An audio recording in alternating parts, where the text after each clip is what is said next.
चलो बेटा empirical formula, ठीक है, सीधे बैठो और मेरे साथ न्यूमेरिकल करना स्टार्ट करो। आज प्रैक्टिस करेंगे खूब पीओएसी की।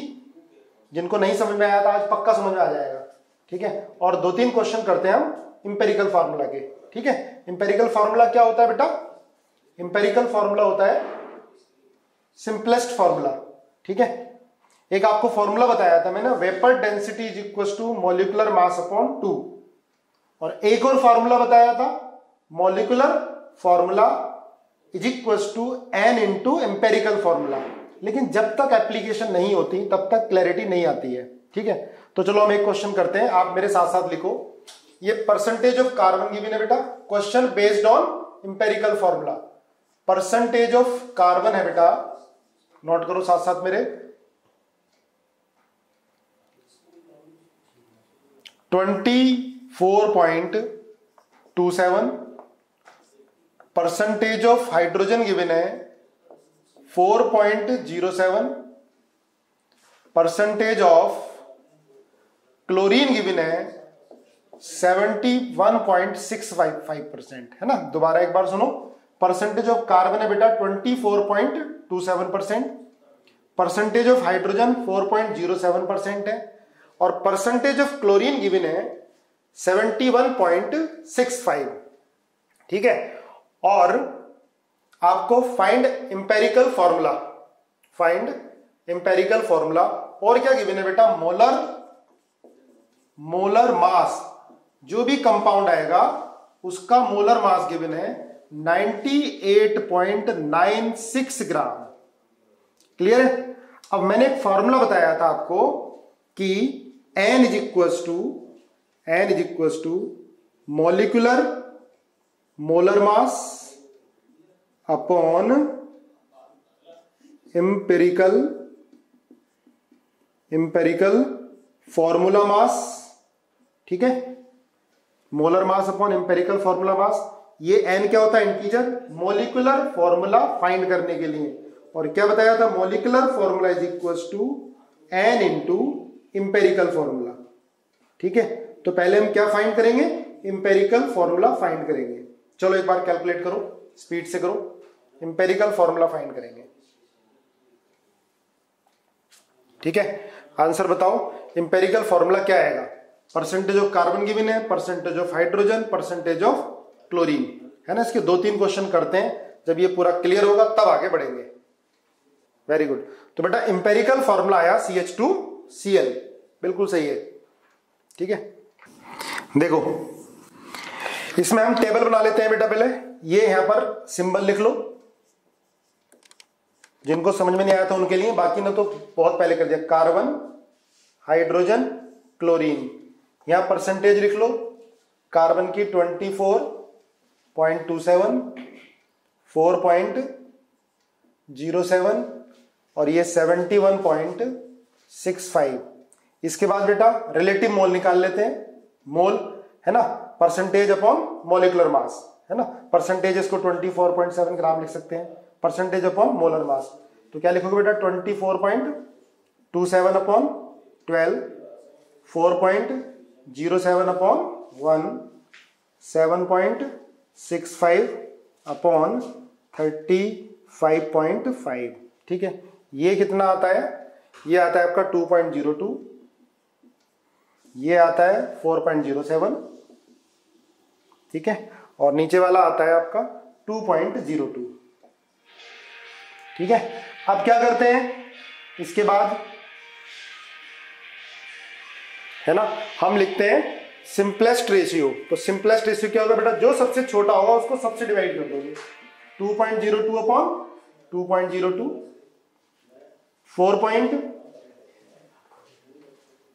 4.07 अपॉन 2.02, 2.02 अपॉन 2.02 कितना है बेटा? 1 आ गया, ये 2 आ गया, अप्रोक्सीमेटली ये 1 आ गया। तो मैक्सिमम लोगों ने बिल्कुल सही किया है, फॉर्मूला आ गया CH2Cl, ठीक है, CH2Cl। अब हमें क्या निकालना है बेटा? मॉलिक्यूलर फॉर्मूला निकालना है। तो मॉलिक्यूलर फॉर्मूला होता है N इंटू इंपेरिकल फॉर्मूला। तो पहले N देखो, N क्या आएगा? तो बेटा मॉलिक्यूलर मास गिवन है, N निकालने के लिए मॉलिक्यूलर मास, 98.96 अपॉन CH2Cl का इंपेरिकल मास आएगा 49.5, है ना। ये कितना आ गया बेटा, लगभग 2 आ गया। ठीक है, अब आप क्या लिखोगे, molecular formula is equal to 2 into CH2Cl, कितना आ गया, C2H2Cl2। ठीक है, सबका हो गया। ठीक है, चलो एक और लिखो, एक और इजी सा क्वेश्चन।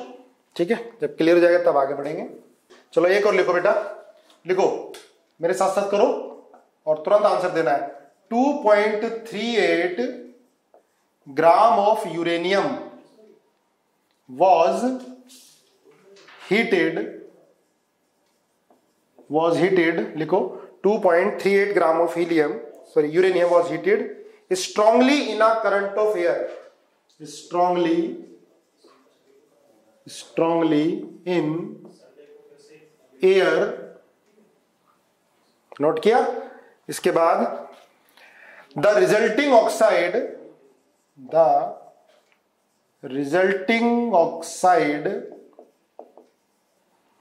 weight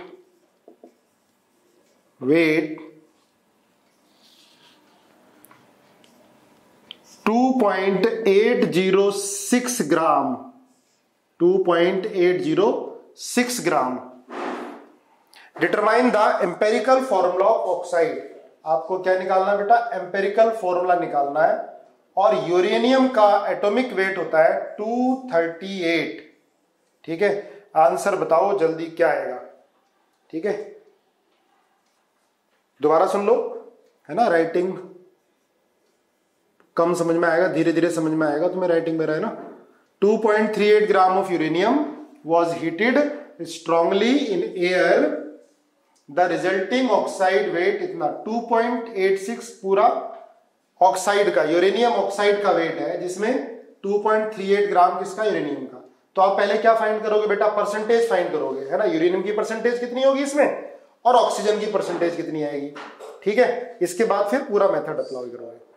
चलो बताओ, ठीक है, करो आराम से। What is the empirical formula. Oxygen का एटॉमिक वेट बेटा 16 होता है, सिंपल है, ऑक्सीजन का एटॉमिक वेट 16 है। देखो हमें पहले परसेंटेज ऑफ यूरेनियम निकालने, यूरेनियम का वेट दे रखा है, तो परसेंटेज ऑफ यूरेनियम कितनी होगी बेटा, परसेंटेज ऑफ यूरेनियम। कुछ लोगों ने बताया कि सर थोड़ा सा फास्ट पढ़ाते हैं, ठीक है, तो धीरे कर लेते। परसेंटेज ऑफ यूरेनियम ये होगा, कैसे निकालेंगे, wait of uranium 2.38 upon total wait 2.806 into 100, ये परसेंटेज ऑफ यूरेनियम आ जाएगा यहां से। तो परसेंटेज ऑफ यूरेनियम आता है बेटा 84.82%। तो परसेंटेज ऑफ ऑक्सीजन कितना आएगा, 100 से माइनस कर दो इसको, 84.82 को 100 से माइनस कर दो। ठीक है, तो परसेंटेज आता है इसका 15.18, है ना, देखना चेक कर लेना एक बार, 15.18%। परसेंटेज ऑफ ऑक्सीजन निकाल ली, यूरेनियम निकाल ली। अब वही मेथड यहां पे लिखो, पहले सिंबल यूरेनियम ऑक्सीजन, ठीक है, एटॉमिक वेट, परसेंटेज लिखो यहां पर, कितनी परसेंटेज है, 84.82, ऑक्सीजन की परसेंटेज है 15.18। अब आप मोल रेशियो निकालोगे, ठीक है, 84.82 अपॉन यूरेनियम 238, है ना, 15.18 अपॉन 16, कैलकुलेट करो कितना आता है, यह आएगा 0.3562 और 15.18 आ जाएगा 0.94875। इसके बाद क्या करते हैं बेटा, जो कम होता है ना, जो कम होता है उसको दोनों से डिवाइड, 0.3562 अपॉन 0.3562, 0.94875 अपॉन 0.3562, ये 1 और ये लगभग कितना आ गया, 1.9 2.66, ठीक है, 2.662 अप्रोक्सीमेटली, देखो आ गया 2.662। अब क्या करोगे बेटा, इसको सिंपलेस्ट, इसको होल नंबर बनाना है ना। कल मेरे से पूछ रहे थे सर आपने 2 से मल्टीप्लाई क्यों किया, तो भाई 2 से मल्टीप्लाई करने पर मिनिमम नंबर, 2 से मल्टीप्लाई करने पर होल नंबर आ रहा था। अब इसमें 2 से मल्टीप्लाई करने पर होल नंबर नहीं आएगा, तो इसको 3 से मल्टीप्लाई करके देखो, 3 से मल्टीप्लाई करोगे इसको, ठीक है, तो 3 और ये कितना आ गया 8, है ना। तो बेटा फॉर्मूला क्या आ गया, U3O8, है ना। एम्पेरिकल फॉर्मूला कितना है बेटा, U3O8।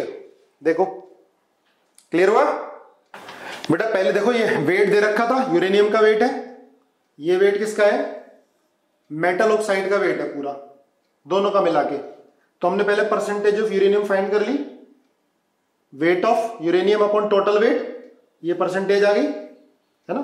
परसेंट फाइंड करना है हमें यूरेनियम का।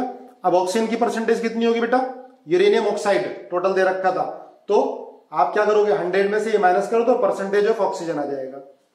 अब ये परसेंटेज लिख ली, इनके एटॉमिक मास से डिवाइड कर दिया, ये आ गया। इनमें से जो भी कम होता है उससे दोनों को डिवाइड कर देते हैं, ये डिवाइड कर दिया, ये 1 आया, ये 2.62 आ गया। अब इनको हमें होल नंबर में कन्वर्ट करना है, तो 2 से मल्टीप्लाई करने पे कन्वर्ट नहीं होगा तो किससे मल्टीप्लाई करेंगे, फिर 3 से मल्टीप्लाई करेंगे। ये 3 आ गया और ये क्या आ गया 8 आ गया, तो फॉर्मूला क्या हो गया U3O8, ये हो गया आपका इंपेरिकल फॉर्मूला, ठीक है। देखो चलो अब कुछ एग्जाम्पल करते हैं हम पीओएसी के, ठीक है, प्रिंसिपल ऑफ एटम कंजर्वेशन। चलो देखो question based on POAC, principle of atom conservation पे हम क्वेश्चन कर लेते हैं। हेडिंग लिखो फाइंड, क्वेश्चन लिखो फाइंड, करो बेटा question, find moles of BaSO4, find moles of BaSO4। ये हम एप्लीकेशन ऑफ पीओएसी कर रहे हैं।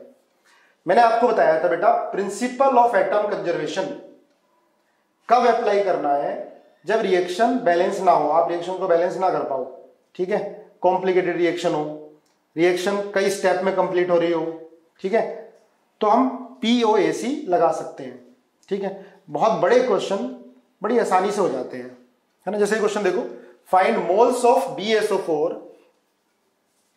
BaSO4 के मोल्स फाइंड करने हैं, और ये क्या रखा है कि all sulphur is converted into product, ठीक है, इनटू प्रोडक्ट। ये गिवन है कि जो सारा सल्फर है वो प्रोडक्ट में कन्वर्ट हो रहा है। ये दे रखा है बेटा सल्फर, और ये कई सारे स्टेप में रिएक्शन हो रही है, सेवरल स्टेप, ठीक है। और क्या मिल रहा है, BaSO4 मिल रहा है, और जो सल्फर के मोल्स गिवन है वो गिवन है 2 मोल्स, ठीक है। Find moles of BaSO4 if all sulphur is converted into product. BaSO4 में सारा सल्फर इसमें कन्वर्ट हो रहा है, तो आपको बताने हैं मोल्स ऑफ BaSO4, ठीक है। तो क्या करोगे, अब ध्यान रखना, देखो ये सारा सल्फर इसमें कन्वर्ट हो रहा है, तो हम क्या कंजर्व करेंगे, सल्फर कंजर्व करेंगे। बताओ आंसर बताओ कितना है, 2, बिल्कुल सही बेटा। आप क्या करोगे, लिखोगे कंजर्व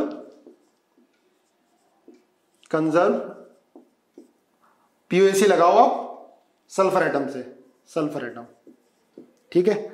आप क्या लिखोगे, मोल्स ऑफ सल्फर, यहां सल्फर ही है, ठीक है, is equal to 1 into moles of BaSO4, है ना।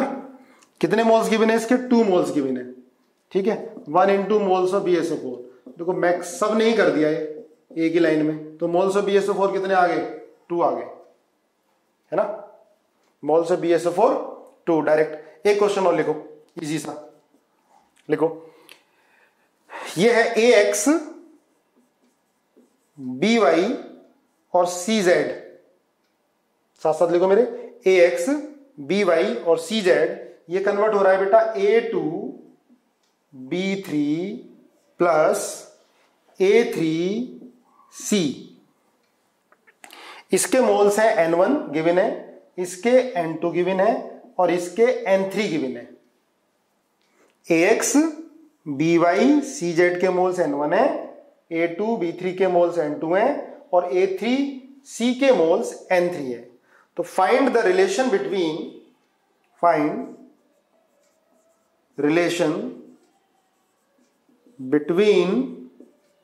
N1 N2 and N3 N1 N2 and N3 if A is conserved। ये गिवन है if A is conserved, ठीक है। if A is conserved, बताओ बेटा if A is conserved, तो find the relation between N1 N2 and N3 if A is conserved। तो देखो बहुत इजी है, आप POAC किसके लिए लगा दो, A के लिए लगा दो बेटा, ठीक है।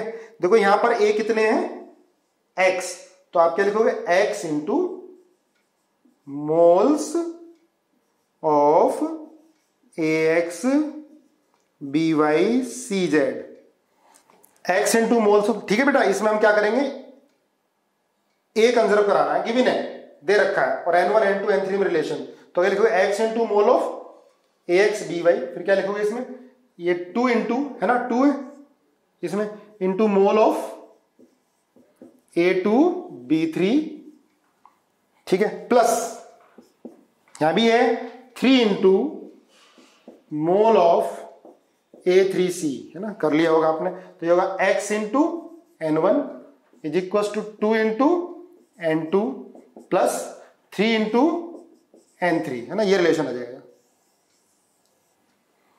ओके, हो गया। चलो एक और करो बेटा, इजी सा क्वेश्चन है ये भी, लिखो एज्यूम ऑल एटम्स, लिखो assuming atoms of all the elements are conserved। assume all the elements are conserved, find number of moles of unknown quantities in the reaction, unknown quantities in reaction, है ना। आप समझने लगे होगे writing, RX and reaction, ठीक है, लिख लिया बेटा। Find the number of moles of unknown quantity. देखो ये रिएक्शन है बेटा, C6H12O6 plus O2 gives CO2 plus H2O। इसके नंबर ऑफ मोल गिवन है 1 मोल, ठीक है, ये गिवन है 1 मोल, है ना। ये इसके हमें फाइंड करने, इसके नंबर ऑफ मोल फाइंड करने, इसके नंबर ऑफ मोल फाइंड करने। और क्या गिवन है कि all elements are conserve, carbon oxygen hydrogen are conserved. अब देखते हैं कौन कौन इसको कर पाता है इजिली, ठीक है।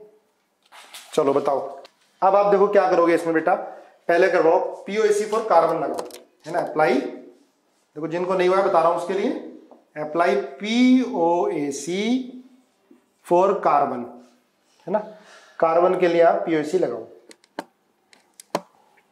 क्या लिखोगे आप, देखो इसके एक मोल में कितने कार्बन है, 6 है, तो 6 into number of moles of C6H12O6 is equal to, इसमें कार्बन नहीं है, इधर कार्बन इधर है, तो क्या लिखोगे आप, CO2 में एक कार्बन है तो 1 into number of mole of CO2। यहां से क्या आ गया बेटा, number of mole of CO2 आ गए 6, ठीक है, number of mole of CO2 6 आ गए।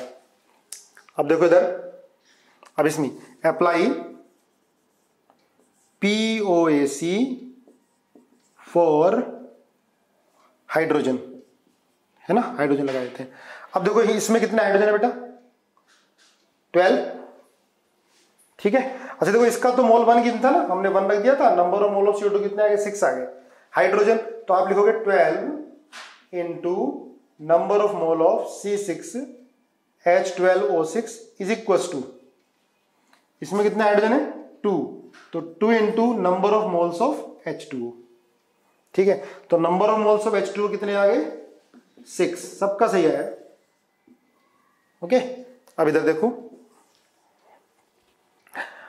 अप्लाई POAC फॉर ऑक्सीजन, है ना। अब देखो बेटा, ऑक्सीजन इन दोनों में और यहां भी दोनों में, तो इसको कैसे करोगे, आप लिखोगे 6 into number of mole of C6H12O6, है ना, प्लस इसमें भी है oxygen 2 into number of mole of O2 is equal to, इसमें भी ऑक्सीजन है 2 into number of mole of CO2 plus इधर भी ऑक्सीजन है 1 into number of mole of H2O। कितना इजी हो जाता है ना POAC से क्वेश्चन। 6 इंटू ये कितना है 1 है, plus 2 into number of mole of O2 आपको फाइंड करने हैं, 2 into number of mole of CO2 कितने निकाल लिए 6, 1 into number of moles of H2 कितने आ गए 6 आ गए। ठीक है, आ गया आंसर, कितना आया NO2 भी 6 ही आया, 6 आ गया। ठीक है, अब बोलो क्लियर हुआ ये, ऑल 6 बिल्कुल ठीक है। एक क्वेश्चन करो, ये बुकलेट का क्वेश्चन है बेटा, है ना। लिखो 2.76 ग्राम ऑफ K2CO3, साथ साथ लिखो मेरे, 2.76 gram of K2CO3 was treated by a series of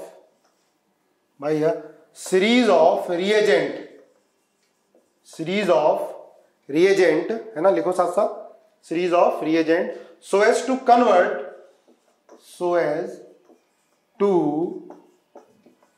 convert all of its carbon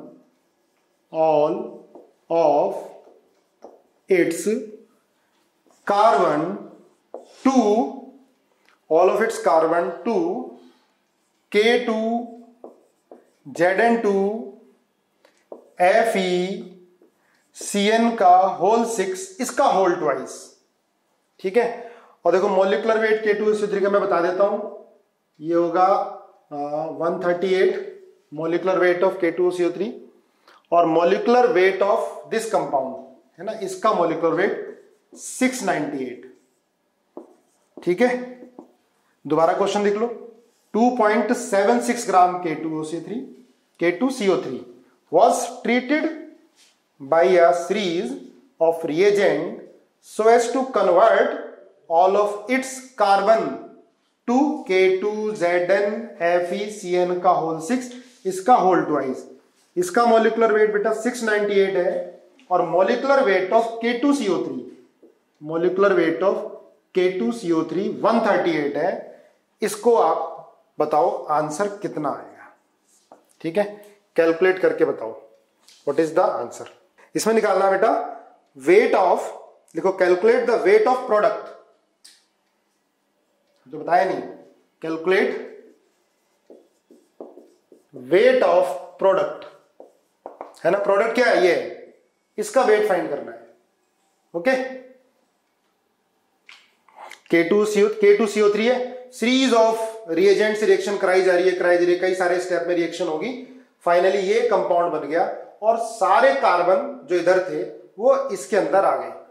ठीक है, ये गिवन है, आंसर बताओ क्या आएगा। देखो मैक्सिमम बच्चों का आ गया। ठीक है, किसी और मेथड से करते ना, इसको करने में ना बैंड बज जाती।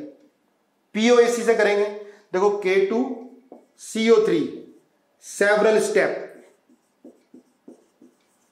कई सारे स्टेप में रिएक्शन हो रही है और ये कंपाउंड बन रहा है K2ZN FeCN का होल 6।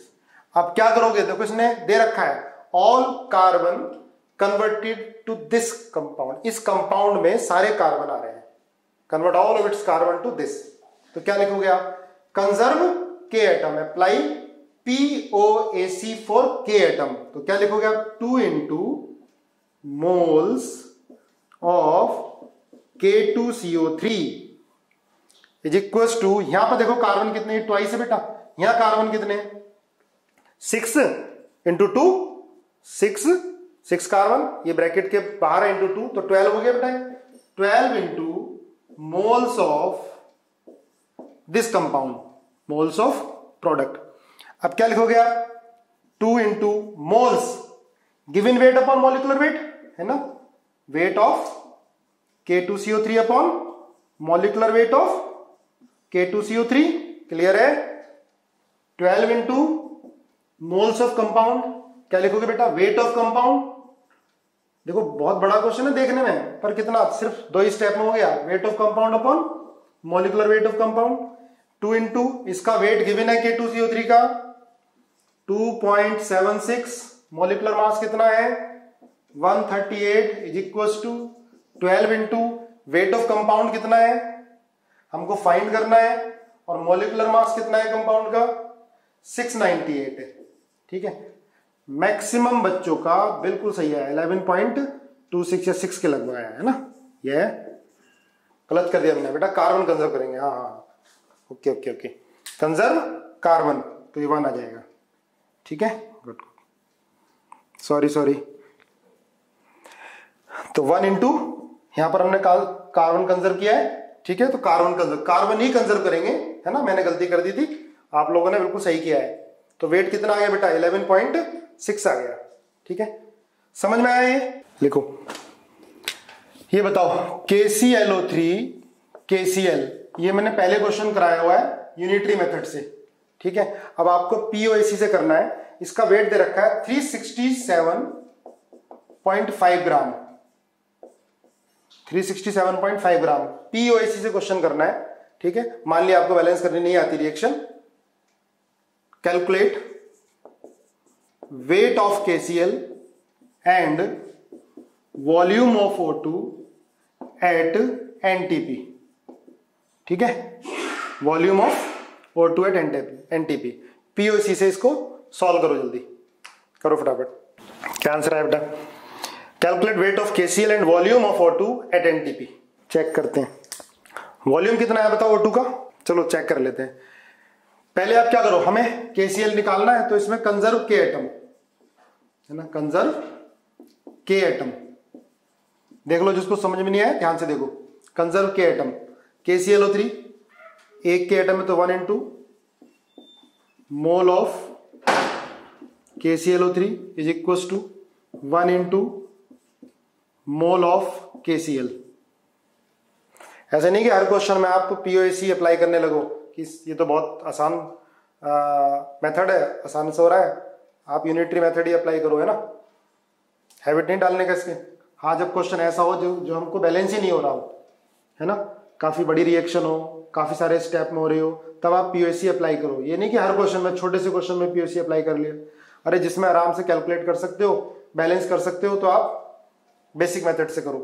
तो क्या लिखोगे इसको, मोल ऑफ KClO3, मोल क्या होता है बेटा, वेट अपॉन मॉलिक्यूलर वेट। इसका वेट कितना है 367.5 अपॉन 122.5। इसका वेट पूछा है, अपॉन इसका मॉलिक्यूलर मास कितना होता है 39 और 35.5, 74.5 कैलकुलेट कर लोगे वेट इसका, आप खुद ही बताना। 367.5 अपॉन 122.5 इंटू 74, 47 लिख दिया, 74.5 आ जाएगा। कैलकुलेट करोगे, ये काम आपका है। इसके बाद हमें क्या फाइंड करना है, वॉल्यूम ऑफ ऑक्सीजन, है ना बेटा। इसके बाद वॉल्यूम ऑफ ऑक्सीजन फाइंड करना है, तो क्या करोगे, conserve O atom, O atom को कंजर्व करा लो, है ना।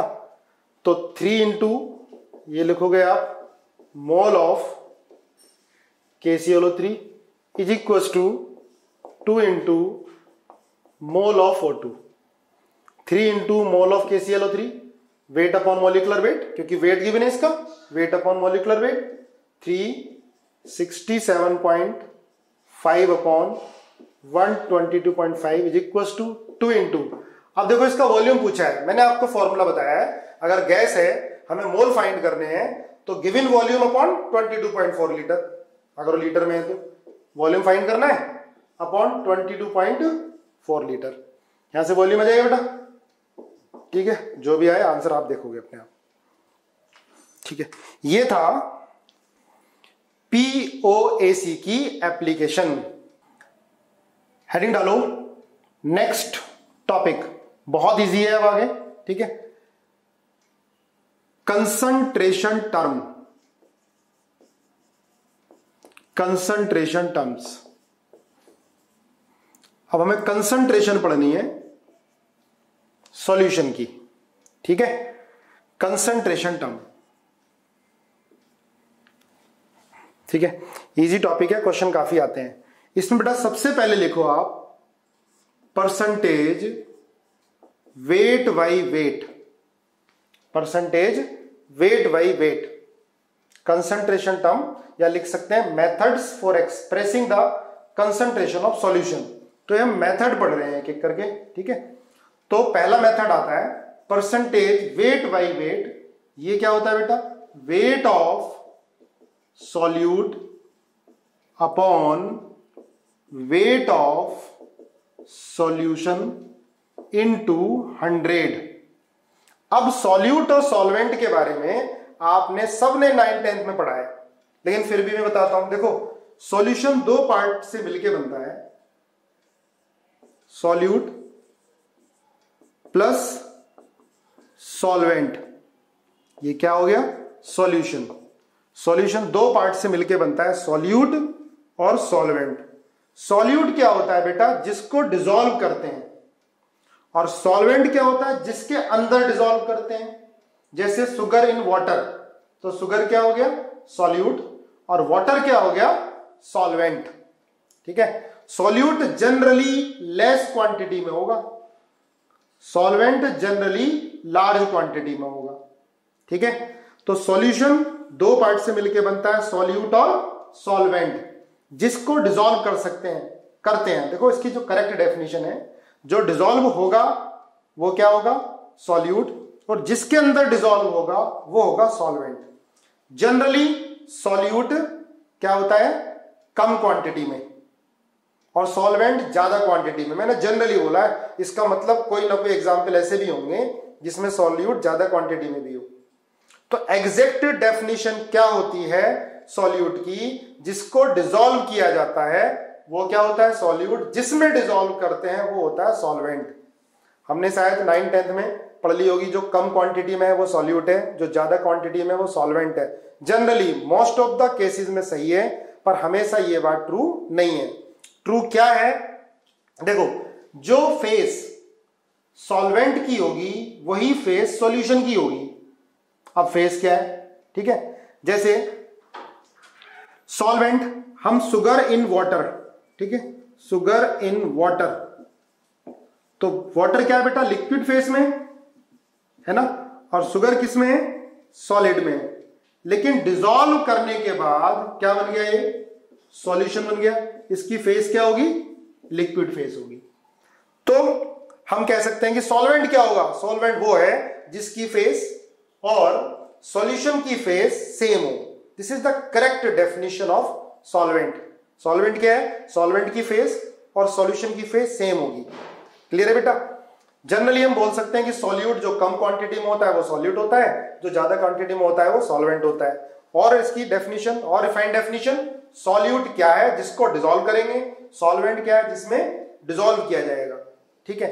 और सॉल्वेंट, नेक्स्ट ध्यान रखना इसको, सॉल्वेंट क्या है, जिसकी फेस और सॉल्यूशन की फेस सेम हो, वो क्या होगा, सॉल्वेंट होगा। क्लियर है। जैसे शुगर सॉल्यूशन है तो बेटा डिसॉल्व करने से पहले ये क्या था, सॉलिड था, ये क्या लिक्विड है, लेकिन सॉल्यूशन क्या बना, लिक्विड बना। क्लियर है। ये वैसे आपने क्लास 9th में पढ़ा हुआ है। अब परसेंटेज वेट बाय वेट क्या होता है बेटा, weight of solute upon weight of solution, weight of solute in gram upon weight of solution in gram. जैसे गिवन है 10% वेट बाय वेट H2SO4 है ना, 10% वेट बाय वेट H2SO4 का मतलब क्या हुआ बेटा, 10 gram of H2SO4 present in 100 gram of solution, यही हुआ ना, ठीक है। 10% weight by weight means 10 gram of H2SO4 present in 100 gram of solution. Clear है? अच्छा, इसमें वेट ऑफ सॉल्वेंट कितना हुआ? इसमें वेट ऑफ सॉल्वेंट कितना होगा, है ना, और वेट ऑफ सॉल्यूट कितना होगा? तो बेटा सॉल्यूट क्या हुआ, ये हुआ, इसको हमने W2 बोल दिया, ये वेट ऑफ सॉल्यूट। तो वेट ऑफ सॉल्वेंट कितना होगा? सॉल्यूशन 100 है, सॉल्यूट 10 है, तो क्या लिखोगे? 100 माइनस 10 इज इक्वल टू 90। 90 क्या होगा बेटा? ये वेट ऑफ सॉल्वेंट। क्लियर है? इजी है बहुत। Percentage weight by weight. अब आप मुझे ये बताओ कि percentage weight by weight temperature dependent होगा या इंडिपेंडेंट होगा? टेम्परेचर डिपेंडेंट होगा या इंडिपेंडेंट? तो बेटा ध्यान रखना, अगर डिनोमिनेटर और न्यूमरेटर में दोनों में कहीं भी वॉल्यूम नहीं आ रहा है, सिर्फ वेट आ रहा है, तो टेम्परेचर इंडिपेंडेंट होगा। टेम्परेचर इंडिपेंडेंट होगा, ठीक है। It is temperature independent quantity. Clear है? आ गया समझ में? Percentage weight by weight, wait of solute upon weight of solution into 100। Second, percentage weight by volume. Percentage weight by volume क्या होता है बेटा? Weight of solute upon volume of solution. Weight of solute upon volume of solution into 100, ठीक है। Wait ग्राम में, तो volume किसमें लोगे आप? ml में। Wait of solute upon volume of solution into 100। Clear है? बहुत इजी है ये तो। जैसे गिवन है बेटा कि 25% वेट बाय वॉल्यूम HNO3, ये गिवन है, और डेंसिटी ऑफ सॉल्यूशन दे रखी है। देखो बहुत छोटा सा क्वेश्चन है, करके दिखाओ मुझे। गिवन है 25% वेट बाय वॉल्यूम HNO3 और डेंसिटी ऑफ सॉल्यूशन गिवन है 1.84 ग्राम पर ml। Calculate weight of solvent. Calculate weight of solvent, है ना, बहुत इजी है, करके दिखाओ। दोबारा सुनो, 25% वेट बाय वॉल्यूम गिवन है, डेंसिटी ऑफ सॉल्यूशन 1.84 ग्राम पर ml है, कैलकुलेट वेट ऑफ सॉल्वेंट। देखो अब ये कंसंट्रेशन टर्म चल रही है, ये 2-3 क्लासेस में चलेगी, इसकी खूब प्रैक्टिस करेंगे। क्लास में भी मैं आपको क्वेश्चन भी दूंगा, पर अभी जितना भी हमने पढ़ा है उसके सारे क्वेश्चन आप बुकलेट से तैयार करो बेटा, है ना, अच्छे से। और एक बार मान लिया कम समझ में आया हो तो दोबारा फिर जो मैंने क्वेश्चन वीडियो में कराए हैं वो करना अपने आप, अपने मेथड से, ठीक है। किसी का मेथड अप्लाई ना करो, मेरा भी नहीं अप्लाई करो, अपना सोचो। आपने बेसिक कंसेप्ट समझ लिया है, और देखो आप कितने और तरीके से कर सकते हो क्वेश्चन, ठीक है ना। हाँ देखो, इसमें 25% वेट बाय वॉल्यूम का मतलब क्या है बेटा? 25 gram of HNO3 present in 100 ml of solution, ठीक है। अब हमें वेट ऑफ सॉल्वेंट निकालना है और डेंसिटी ऑफ सॉल्यूशन गिवन है, और यहां वॉल्यूम ऑफ सॉल्यूशन गिवन है। तो भाई डेंसिटी क्या होती है? Mass upon volume. तो यहां से मास ऑफ सॉल्यूशन, मास कितना आएगा? Density into volume. देखो डेंसिटी सॉल्यूशन की दे रखी है, डेंसिटी ऑफ सॉल्यूशन, ठीक है। आप धीरे धीरे समझने लगोगे मैं किसको क्या लिखता हूं, है ना। सॉल्यूशन 1.84 ग्राम पर ml, और यहां वॉल्यूम ऑफ सॉल्यूशन कितना बेटा? 100 है, तो मास ऑफ सॉल्यूशन ही तो आएगा ये। डेंसिटी 1.84 है, वॉल्यूम 100, कितना हो गया? 184। ये मास ऑफ सॉल्यूशन आ गया। क्लियर है? 184। अब वेट ऑफ सॉल्वेंट कितना होगा? तो भाई सॉल्यूशन में से माइनस कर दो 25 ग्राम क्या है? ये क्या है? ये वेट ऑफ सॉल्यूट है। क्या आंसर है? ठीक है, 159 है ना, ज्यादातर का आ गया था। वेट ऑफ सॉल्वेंट आ गया, इजी है, 9th 10th में किया हुआ है आपने। अब ये बताओ कि percentage weight by volume temperature पर डिपेंड करेगा या इंडिपेंडेंट होगा? तो ध्यान रखना बेटा, ये टेम्परेचर पर डिपेंड करता है, टेम्परेचर पर डिपेंड करेगा, है ना, ध्यान रखोगे, इट इज टेम्परेचर डिपेंडेंट। अब लिखो आप percentage volume by volume, percentage volume by volume, ये क्या होता है बेटा? Volume of solute upon volume of solution into 100, यह है परसेंटेज वॉल्यूम बाई वॉल्यूम। ये सब कंसंट्रेशन को एक्सप्रेस करने के मेथड्स हैं। परसेंटेज वॉल्यूम बाई वॉल्यूम क्या होता है बेटा? Volume of solute upon volume of solution into 100। जैसे गिवन है 20% वॉल्यूम बाई वॉल्यूम CH4 है, ठीक है, या पेंटेन है, तो क्या मतलब होगा बेटा इसका? 20 ml of solute, pentane solvent होगा कुछ भी, of solute present in 100 ml of solution. ठीक है, इजी है, बहुत इजी है, डायरेक्ट क्वेश्चन मिल जाते हैं कभी कभी, लेकिन डायरेक्ट क्वेश्चन नहीं आता अच्छे एग्जाम में, कंपटीशन में इनका यूज होगा क्वेश्चन के अंदर, फिर कोई और टर्म पूछी जाएगी। तो ये बताओ percentage volume by volume temperature पर डिपेंड करेगा या इंडिपेंडेंट रहेगा? इट इज टेम्परेचर डिपेंडेंट और इंडिपेंडेंट। तो बेटा ध्यान रखना, ये डिपेंड भी कर सकता है और इंडिपेंडेंट भी हो सकता है।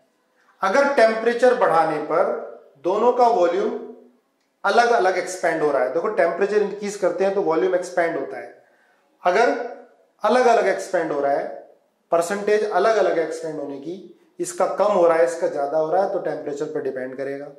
लेकिन अगर सेम हो रहा है दोनों के वॉल्यूम में एक्सपेंशन, तो टेम्परेचर इंडिपेंडेंट रहेगा। ठीक है, चलो इसके बाद लिखो बेटा मोल फ्रैक्शन। मोल फ्रैक्शन बड़ा यूज होना है इसका, मोल फ्रैक्शन का, ध्यान से सुनो। मोल फ्रैक्शन क्या होता है बेटा? जिसके मोल निकालने हैं उसके मोल अपॉन सबके मोल, है ना। जैसे ये सॉल्यूशन है ना, इसमें सॉल्यूट के मोल, सॉल्वेंट के मोल N1 है, सॉल्यूट के मोल N2 है। ठीक है, तो ये हो गए मोल्स ऑफ सॉल्वेंट गिवन है और ये मोल्स ऑफ सॉल्यूट गिवन है। तो मोल फ्रैक्शन ऑफ सॉल्यूट कितना होगा? X2। तो जिसका भी मोल फ्रैक्शन निकालते हैं, फाइंड करना है हमें, उसके मोल अपॉन सबके मोल, तो क्या होगा? N2 upon N1 plus N2। ये मोल फ्रैक्शन हम इसको X से या काई बोलते हैं, है ना, इस तरह से भी लिखा होता है, काई से डिनोट करते हैं, कोई फर्क नहीं पड़ता, किसी से डिनोट कर लो। X2 N2 upon N1 plus N2। अब हमें मोल फ्रैक्शन ऑफ सॉल्वेंट निकालना है, तो X1 इज इक्वल टू क्या लिखोगे? N1 upon N1 plus N2। ठीक है, तो क्या हो गया बेटा मोल फ्रैक्शन? ये क्या? फ्रैक्शन ऑफ मोल हो गया, है ना। क्या लिख सकते हैं? उसके अपॉन सबके मोल उसके अपॉन सबके मोल। ठीक है, ऐसे हमें हमारे टीचर ने लिखाया तो याद है, उसके मोल अपॉन सबके मोल, सेम इसी तरह से, तो याद रह गया था। ठीक है, तो क्या होगा बेटा? मोल फ्रैक्शन हमें निकालना है, तो जिसका भी मोल फ्रैक्शन निकालना है उसके मोल अपॉन सबके मोल, ये है मोल फ्रैक्शन। अब आप मुझे ये बताओ, ये टेम्परेचर पर डिपेंड करेगा या इंडिपेंडेंट होगा? इट इज डिपेंडेंट और इंडिपेंडेंट, तो क्या होगा? टेम्परेचर इंडिपेंडेंट होगा मोल फ्रैक्शन। टेम्परेचर बढ़ाने या घटाने का कोई फर्क इस पर नहीं पड़ेगा। ठीक है, it is temperature independent quantity. ठीक है, अब मुझे मोल फ्रैक्शन बताओ, लिखो, ये क्वेश्चन है पहला। 2 ग्राम हाइड्रोजन है और 1.6 ग्राम CH4 है। 2 gram of hydrogen and 1.6 gram of CH4 ये प्रेजेंट है एक सॉल्यूशन में, तो आपको दोनों का मोल फ्रैक्शन बताना है, और एकदम से बताओ स्पीड से। चलो calculate, mole fraction of hydrogen क्या होगा और मोल फ्रैक्शन ऑफ CH4 क्या होगा? तो क्या करोगे पहले बेटा, चलो बता दो पहले जल्दी से, आंसर बताओ। चलो कर लिया होगा सबने ना। देखो बेटा पहले हम मोल्स निकालेंगे, तो मोल्स ऑफ हाइड्रोजन कितना होगा 2/2 है ना। मोल्स निकालने होते हैं तो given weight upon molecular weight 1 आ जाएगा। मोल्स ऑफ CH4 कितना होगा, अब तो ये आपके लिए बहुत छोटी चीजें हैं, वेट अपॉन मोलिकुलर वेट 1.6/16 कितना आ गया 0.1 आ गया है ना, सभी ने निकाल लिया। तो मोल फ्रैक्शन कितना होगा हाइड्रोजन का, हाइड्रोजन के मोल अपॉन सबके मोल 1 + 0.1 तो 1/1.1 ठीक है। और मोल फ्रैक्शन ऑफ CH4 कितना होगा 0.1/1.1। एक चीज ध्यान रखना बेटा, x1 + x2 = 1 होगा नहीं होगा। मोल फ्रैक्शन का सम कितना आएगा 1 आएगा। क्लियर है, सभी ने सही कर लिया था। एक क्वेश्चन और करके दिखाओ, होमवर्क दे रहा हूं मैं। Calculate mole fraction of each, calculate mole fraction of each species, ठीक है। Calculate mole fraction of each species in following solution. Mole fraction of each, जो भी मैं दे रहा हूं उसके अंदर मॉलिक्यूल एटम सबका मोल फ्रैक्शन बताना है। और ये सॉल्यूशन है, गिवन है 2 gram hydrogen plus 5.6 litre O2 plus 11.2 litre CH4 plus, ठीक है ये गिवन है, ये भी सॉल्यूशन के अंदर पड़ा हुआ है। और 10 मोल्स ऑफ अमोनिया, ठीक है ये गिवन है। 2 ग्राम ऑफ हाइड्रोजन इसमें पड़ा है, 5.6 litre of O2, 11.2 litre of CH4 at NTP, 10 moles of ammonia. Calculate mole fraction of each, hydrogen का ही बताना है आपको, 5.6 इसका, O2 का भी, ऑक्सीजन का भी, CH4 का भी और अमोनिया का भी, ठीक है। ये कहा किस पर गिवन है बेटा, NTP पर गिवन है।